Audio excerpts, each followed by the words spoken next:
Ryan, the last time you placed your gloves and climbed through the ropes as a professional boxer was just over 4 years ago. Yeah.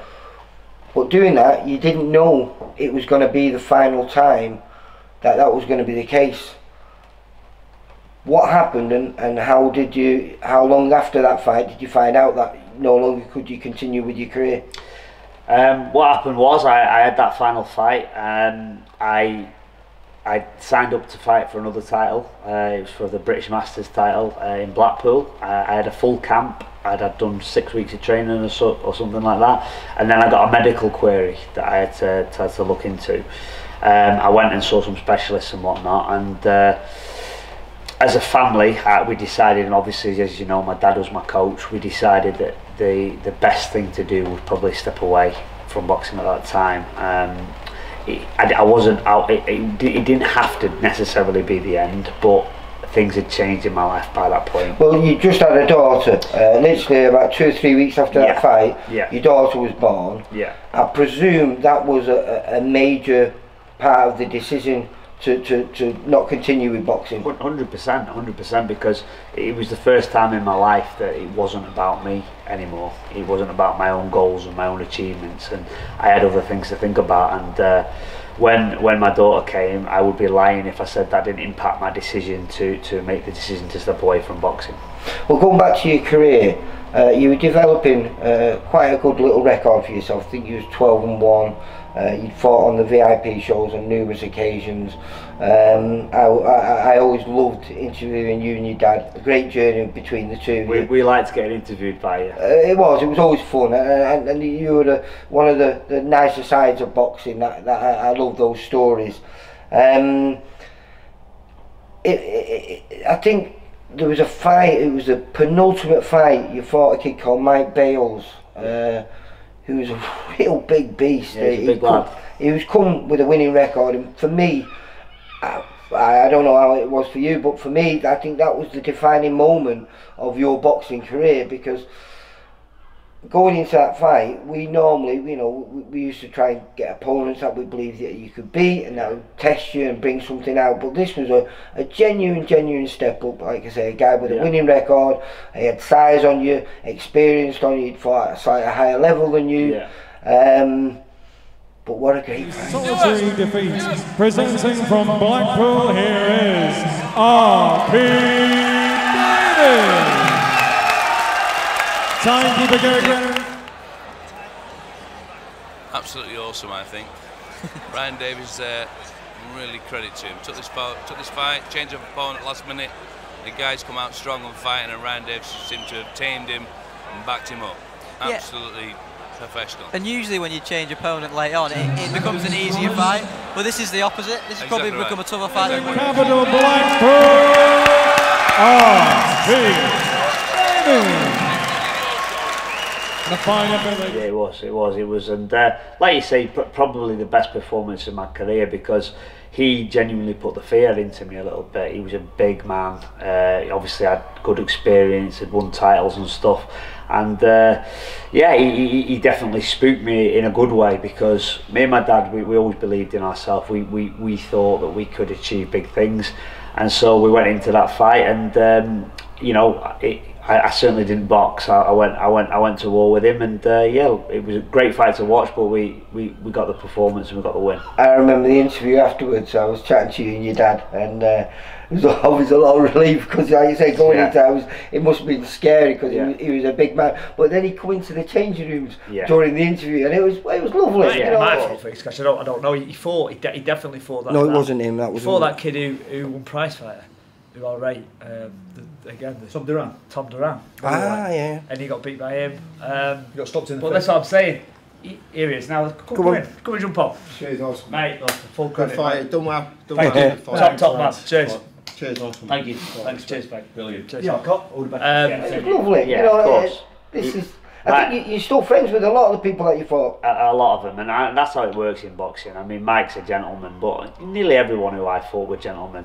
At the end of the day, boxing is a hard sport. It's a hard sport, and you know, I respect any man who gets in the ring, and nearly all boxers are that way. So yes, we're going there to do a job, but that's what it is. It's a job, and then after it, you know, you shake hands and you get on with things, and that's what I can say. And that's the sort of career I had. That the majority of my opponents are now friends. And obviously, like you say, the end of your career must have been hard, because you were saying you was in camp for a title, and there was a possibility of the fight after that being for the Central Area title, which was, you know, a real genuine title, one that, you know, I think you and your father would have been dreaming about when you first started, and that was all took away. So how long, even though you made the decision, it was your decision not to continue, how long did it take before you actually got over that? Because it was your dream, wasn't it? Yeah, it was my dream, and it felt like the rug had been taken from me a little bit, because, you know, we were getting to exactly where I had always kind of envisioned I was going to go. And I'll be honest with you, it took me a little while to come to terms with it. You know, it took me a good year to get my head around it and accept it. But time's a great healer, and, you know, things have moved on since then. The gym's boomed. I've got into, as you know, well, this is what I'm coming to chat to you. I think it's a week on Saturday. You stepped through the ropes, no longer as a boxer but as a wrestler. And not for the first time. This is something that you've done before lockdown. And I think, when was the last time you stepped through? Well, it was 18 months ago. Was it so at the beginning of lockdown? So this is your return to the ring after 18 months out. It is, yeah. But as there's the one good thing that I find when I speak to boxers, how that boxer's mentality, how when you get knocked down, you don't stay down, you don't let nothing beat you, you always find a way to come back and come back strong, and this has been your way, hasn't it? Yeah, it definitely has. You know, I got an opportunity to go into professional wrestling after my boxing career.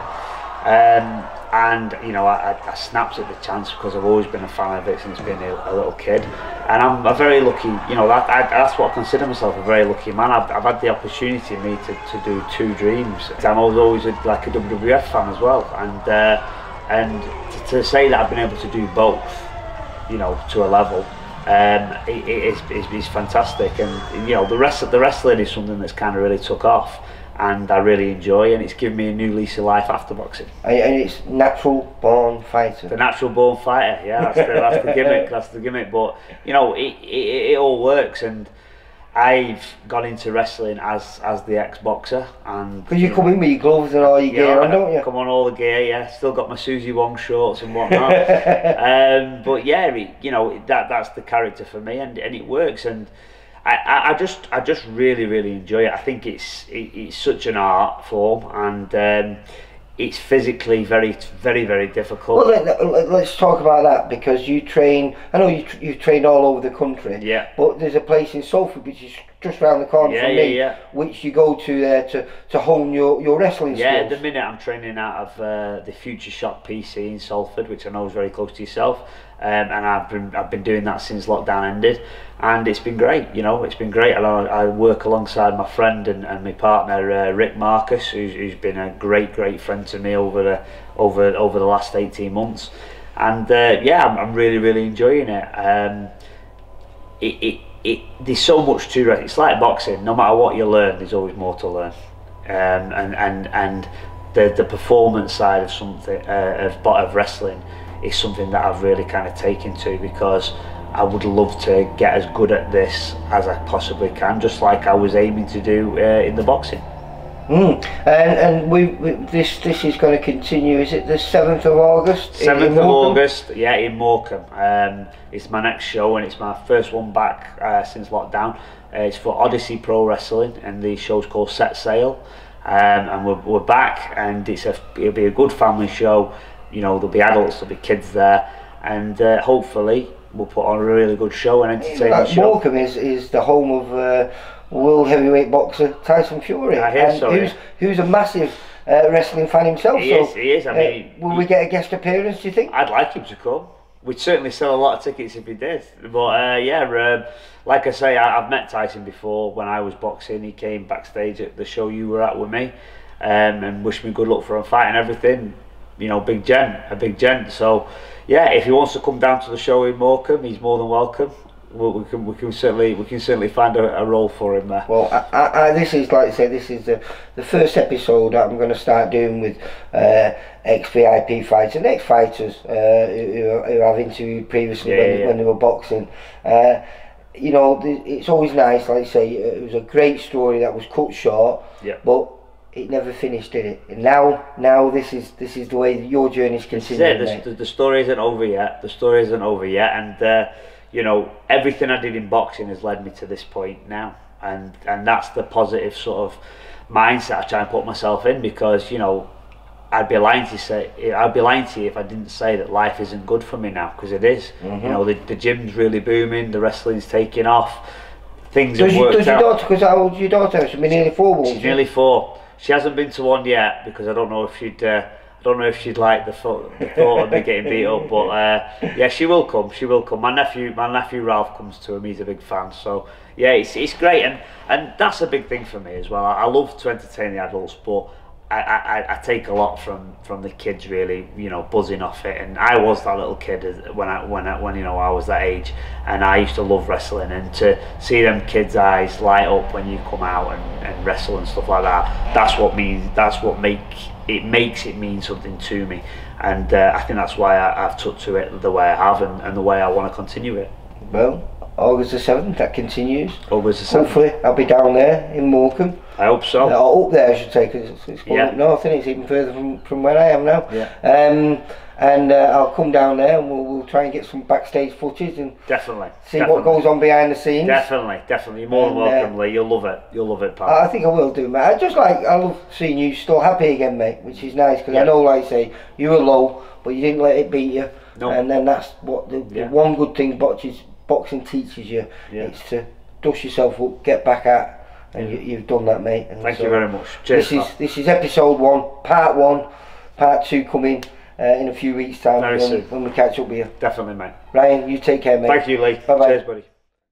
For all boxing info, news, and latest interviews, amateur and pro across the north, click and subscribe. VIP Boxing Promotions. Also, Twitter, Instagram, and Facebook.